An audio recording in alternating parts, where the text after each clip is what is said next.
Wait, who would have thought that would ever see Mayweather hit a victory dance straight after a fight? I mean, this could be justified after defeating a seasoned professional, but no, this is very far from it. In fact, Floyd was flexing his moves after defeating Deji, and as far as I'm concerned, he's just a YouTuber. I then ask, how the heck did we even get to this point in the first place? Well, we now begin to see many more pro fighters suit up against the likes of TikTokers, YouTubers, and other social media influencers, and some of which who have never lifted a pair of boxing gloves in their entire lives. And shockingly, we've witnessed fights that might actually make you truly wonder what makes a professional fighter.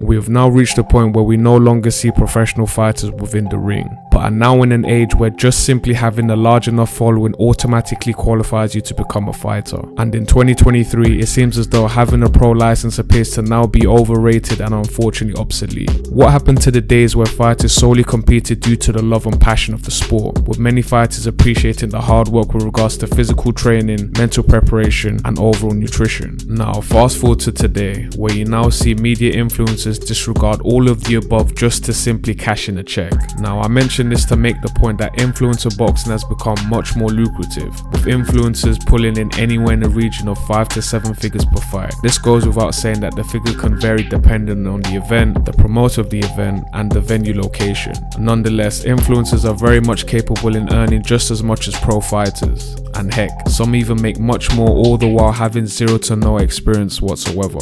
Think about it. Imagine dedicating your entire life to a sport where you have to train extremely hard with copious amounts of cardio and conditioning, all while sacrificing the things that you love, such as spending time with your family and not being able to eat the foods that you really enjoy. And as a result of prize fighting, many fighters end up putting their lives and overall health on the line for the sport, and some never quite receive the earnings to truly compensate for this unfortunate reality. Meanwhile, the kid who spends the entire day streaming video games and making daily TikToks is able to potentially cash in a check for well over $1 million.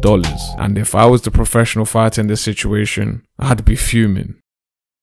You see, the average pro boxer might make anywhere from $750 to $3,000 per fight, whereas the slightly more experienced fighters might make anywhere from the region of $3,800 to $9,000 per fight. And an important thing to remember is that fighters don't have the luxury of getting paid on a month-to-month basis unlike most, but rather have to rely on single payout checks to maintain their livelihoods. So essentially, the average fighter might only get paid 3 to 4 times a year, whereas your typical 9-to-5 worker will be guaranteed a monthly salary as well as additional benefits. Alright, let's get more specific with the numbers. After fighting a total number of 19 career fights so far, Artur Beterbiev within this current era might arguably be the finest boxer within the light heavyweight division, and has managed to make an estimated $3.6 million in total earnings. And Beterbiev earned his highest single payout of nearly $800,000 just after defeating Joe Smith by a TKO stoppage in June of last year. And comparatively, Chris Eubank Jr. has made more than double of the amount by earning a staggering $8.4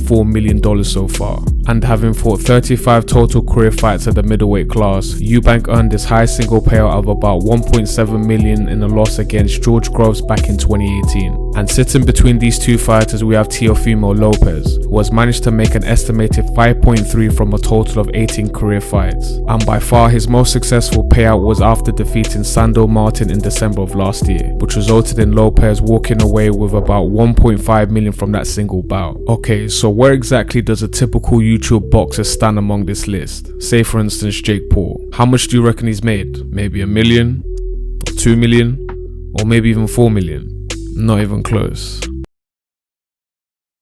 With a total estimated amount of $40 million, Jake Paul stands head and shoulders above the pack, having earned nearly 4 times the amount of Beterbiev, nearly 3 times the amount of Lopez, and nearly double the amount of Chris Eubank. And the craziest thing about this graphic is that it doesn't even account for the most recent earnings with his fight against Tommy Fury just this past weekend. And with all things considered, the problem child was estimated to earn an additional $10 million, $5 million of which being the guaranteed purse and the rest coming from pay-per-view tickets.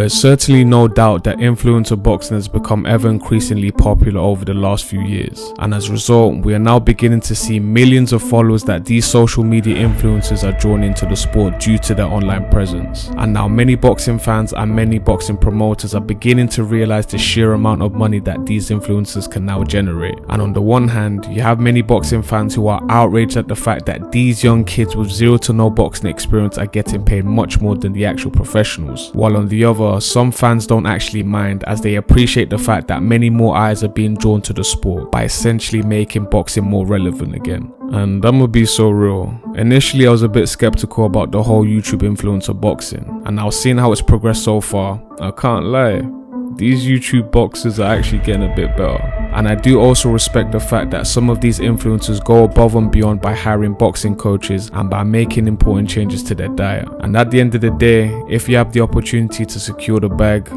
you best certainly not fumble it. And with all that being said, I appreciate you all for tuning into this video. And for the viewers, what are your thoughts on YouTube boxing? Do you like it? Do you hate it? Or are you indifferent about the matter? Let me know your thoughts down below in the comments because I'm truly interested. Make sure to subscribe, and as always, until next time.